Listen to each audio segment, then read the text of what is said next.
Thank you for joining us. I'm Jennifer Homendy, and I'm chair of the National Transportation Safety Board.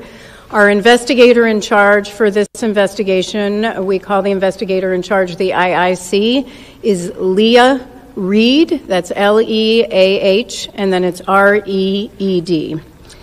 The National Transportation Safety Board is an independent federal agency that's charged by Congress with investigating every civil aviation accident in the United States and significant events in all other modes of transportation. As you know, we're here to investigate yesterday's crash of a Bell 206L4 helicopter into the Hudson River near Jersey City, New Jersey. The helicopter departed the downtown Manhattan Wall Street heliport in New York at about 14:50 for an air tour flight. The helicopter is owned by Meridian Helicopters, LLC, which is based in Broussard, Louisiana, and operated by New York Helicopter Charter, Inc. Before I go on, I want to extend on behalf of the entire NTSB our deepest condolences to those who lost loved ones in this tragic event. I also want to start by thanking the first responders. This was a tremendous, tremendous effort. And I want to thank specifically, first and foremost, the mayor for allowing us to be here in City Hall and do this press conference, and for all the support that you've given us and the team. I also want to thank the Jersey City Office of Emergency Management, the Jersey City Police Department, Jersey City Fire, Jersey City EMS, Port Authority of New York and New Jersey Police Department, the New Jersey Park Police, the New Jersey Transit Police Department, Hudson County Office of Emergency Management, the NYPD Special Operations, FDNY Special Operations, New York City Office of Emergency Management, the United States Coast Guard, the Army Corps of Engineers, and so many others that we will continue to mention in our follow-up press briefings. Now, I want to set expectations for this press conference. This crash occurred yesterday at about 3:15 p.m., so we're not even 24 hours later. Rightfully, the focus yesterday was on, first and foremost, victim recovery, and then wreckage recovery. Our investigators, the NTSB, we stay out of the way when victim recovery efforts are in process. That is first and foremost most important. Our investigation can always wait.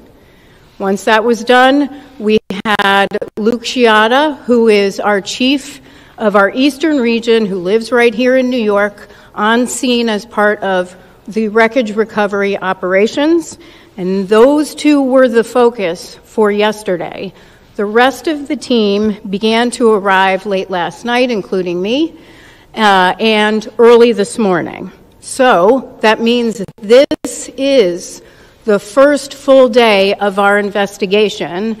And as you can see, our investigators are out doing some of the work that I'm about to talk about in just a second.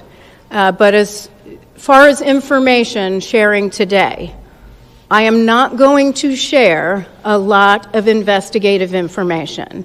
We have a lot of information, but we do not speculate. We need to confirm information. That is a process that takes time. So I will say, I understand that you have a lot of questions, and we will attempt to answer them over the coming days. A little bit about our team and our process. We have 17 people who are here on scene. That includes 10 investigators. They are supported by a minimum of 10 experts back in our headquarters in Washington, D.C. The on-scene specialists, they are experts, and they have the following specialties: Operations, they'll focus on the helicopter operator. They'll look at the owner of the helicopter itself, and they will look at pilot qualifications and other information. We have experts on helicopter airworthiness, on structures, and on systems. We also have our evidence management team here, as well as our transportation disaster assistance team, which is responsible for working with the family to get them the assistance they need throughout the course of the investigation, not just here on scene, but in the coming days, weeks, and months throughout the investigation to the issuance of our final report, and sometimes for months and years beyond. The wreckage exam began this morning. Our team, I was there, our team began pulling components and the engine off the wreckage and other components that they would like to more closely examine. Most of their focus was to turn it upright and move the helicopter or the wreckage inside so that they can begin to do a more comprehensive examination and get to the other side of the wreckage that was against the pavement. We also are aware that there are dive teams. The New York Police Department is still diving for components and pieces that we are still looking to recover. Those include the main rotor, the main transmission, the roof structure, and the tail structure, and we appreciate all of their hard work. And then we have a whole team that is collecting the standard information that we normally gather as part of any investigation, which includes pilot qualifications, logbooks, history of the helicopter, maintenance logs, and so forth. We do have the logbooks for the pilot. The pilot held a commercial pilot certificate with rotorcraft and instrument ratings. The pilot reported 450 hours of total flight experience on his most recent medical, which was issued on September 20th, 2024. As of March 29th, 2025, the pilot accumulated about 788 hours of total flight time. We still need to calculate flight time in that Bell helicopter, and I'll have more information on that hopefully tomorrow because he previously was flying a Robinson 44. Now, what we are hoping is that we are able to get the public to send us any photos or video you may have, or if you want to contact us because you believe that you have information that could be pertinent to our investigation, please reach out to us, provide that information to us. We will get in contact with you at the following email address, witness@ntsb.gov. That's witness@ntsb.gov. Now, I will take some questions. Again, a reminder, I know there will be questions for very detailed investigative information. I am happy to talk about the team, their qualifications, the process. I am not going to speculate on investigative information. We are very factual, and we will provide that in due course. So I will call on you.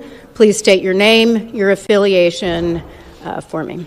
Sure. It's Matthew Chase of Newsday. To the extent you're able to share this, is there a preliminary cause? I realize you gave that early talk. Is there a cause preliminarily that you can share with us? The question is there a preliminary cause? We do not have a preliminary cause. That takes time. As I stated, our team focused on helicopter airworthiness and structures and systems is at the facility with the wreckage, doing the wreckage exam. That takes time. Of course, it takes time to also gather information, records that we need to comb through, so we do not have that at this time. And just to mention, as regarding cause, We will not speculate on cause ever, but we will not be determining any sort of preliminary or probable cause at the scene of an accident. We don't do that. What we are doing here is gathering the perishable evidence, the evidence that we need to gather for our investigation. When it comes to maintenance, logbooks, and other materials, we can look at those materials later on. What we need to do is look at the wreckage now. We need to focus on finding some of the additional components and structures that we're looking for, conduct witness interviews, and gather the records that we need. We can review the records later, so that probable cause will not occur for quite some time. Yes, ma'am, and then we'll go here.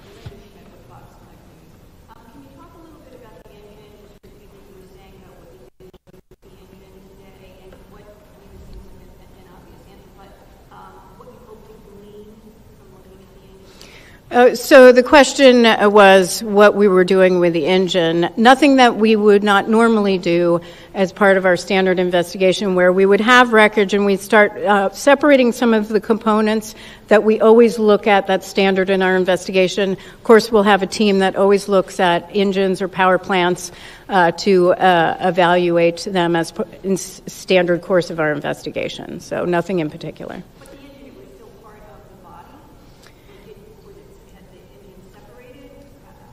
It was in the wreckage, and so we separated it from the helicopter so we could take a closer look at it in a more upright position. Yes, sir.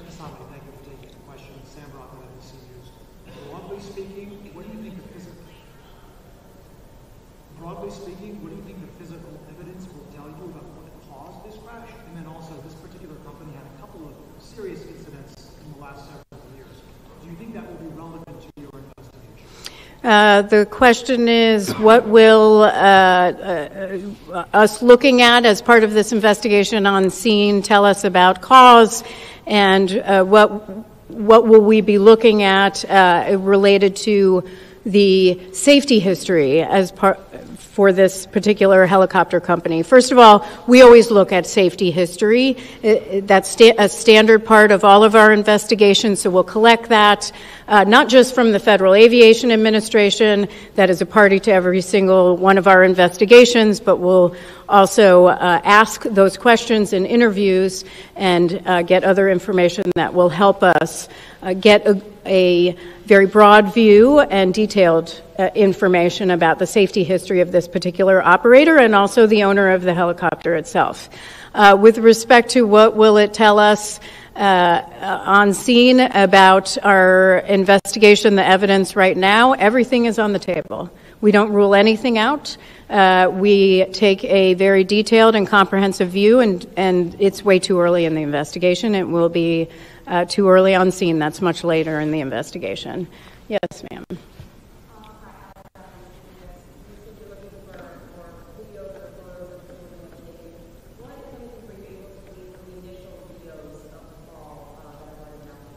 The question is, what have we been able to glean from the videos that are already circulating on social media? Those are very helpful for our investigators, certainly, but a lot of those videos are from a very far distance, and so we'll have to look at those a little bit further back at headquarters, but we're hoping to get some additional videos that provide us information. We don't know what people have recorded or taken pictures of that could be helpful in an investigation.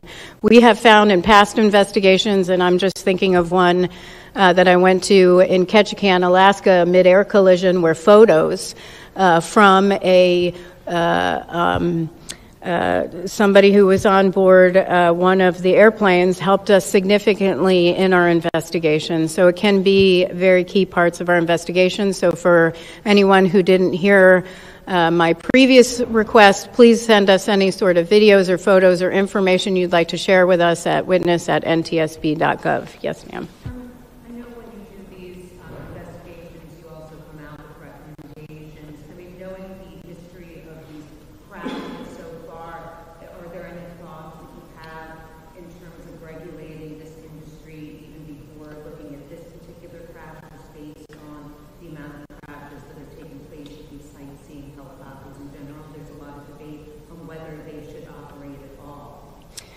So the question is, do we have any sort of concerns or have we issued any sort of safety recommendations in the past about these type of air tour operations? We have. Actually, we did. So this particular operator was governed under Part 135 of the Federal Aviation Regulations, but this particular operation was under Part 91. All air tours are. We have issued an entire report on Part 91 operations with respect to revenue passengers. We believe in one level of safety strongly.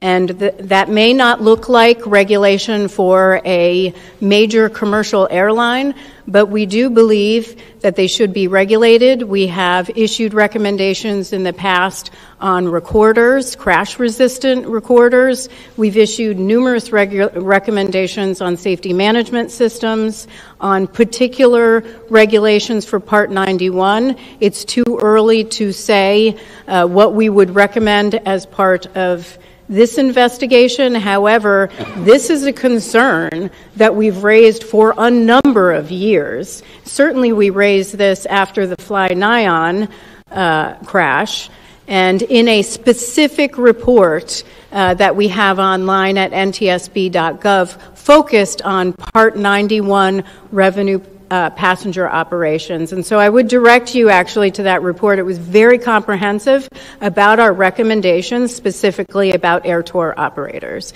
And if you can't find that, our media relations team can help provide that information, because we did issue a set of recommendations to improve safety in this area.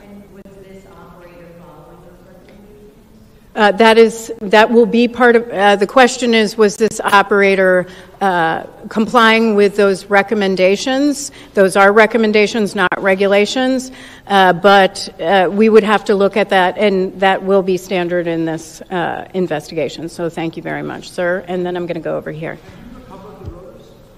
Have we recovered the rotor? We are looking for the main rotor and the tail rotor right now.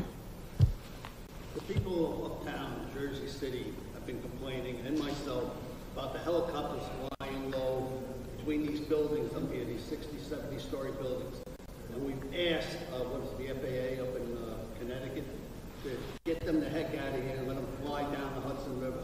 I'm telling you right now, if something isn't done, there's going to be a disaster where they're going to crash into one of these buildings or crash into the neighborhoods up there. They're annoying, and they're bothering. People have been asking and asking and asking, and nothing has been done. Thank you.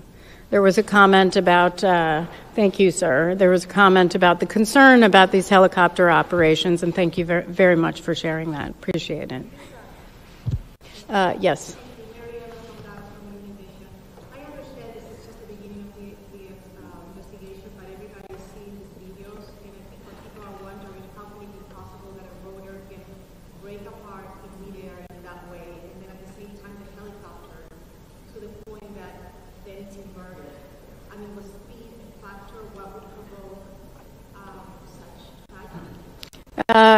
The question is, what would result? How did this essentially? How did this tragedy happen, where a helicopter would break apart in the air? I understand that is a significant concern and a question on everyone's mind. It is going to take time. We need to do a very thorough examination of the wreckage to determine what occurred first and how that occurred. Once we have that, we'll be able to release that to the public. Some more questions? Yes. Sure.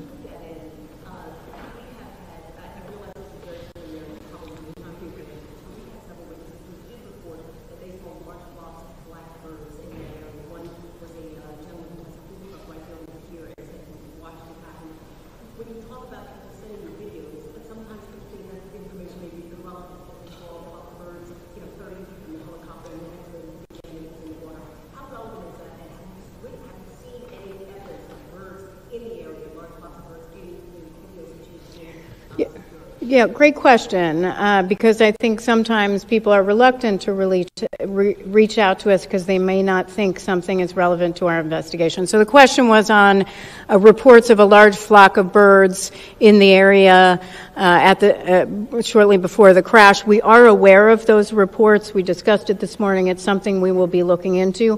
What I will say to the public, if something struck you as different, or maybe you paused, or it crossed your mind that maybe it's something you would like to share with our investigators, there's no downside, please, in sharing that information with us.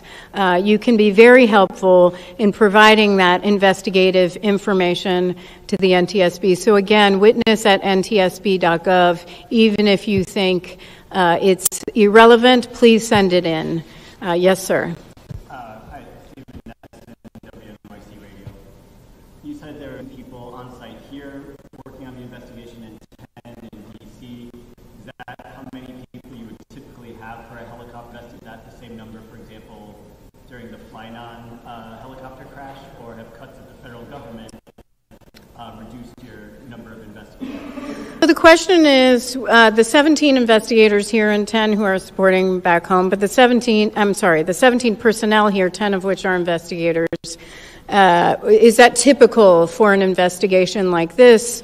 How would it compare to Fly9? Would it be less as a result of any sort of cuts to the agency? First of all, let me address the agency. I've not experienced any personnel losses other than typical retirements in our agency.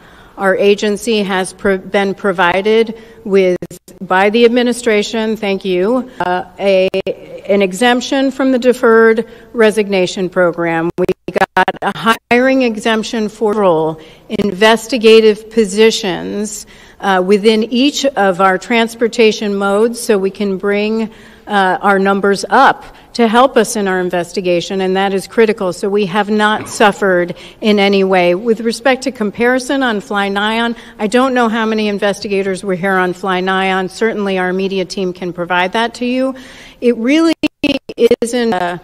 What I will say for our investigations is when an accident occurs, we look at what might be areas we want to look into. How many people can we send based on the rest of our workload? And because we have a pretty heavy workload right now, and that is the decision making that goes into what expertise do we need and who do we want to send. That is what feeds into that, so it might vary depending on the investigation. Okay, that is the end of questions today. What I will ask is that you monitor X, which is NTSB_newsroom, and also ntsb.gov,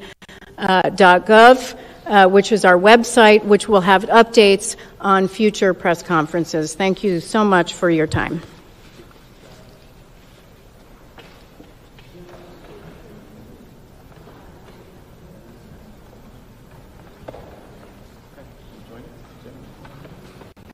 Okay. If there's any questions to our emergency management or director of the police, we could answer those as well. If not, we'll close it out and say thank you for coming.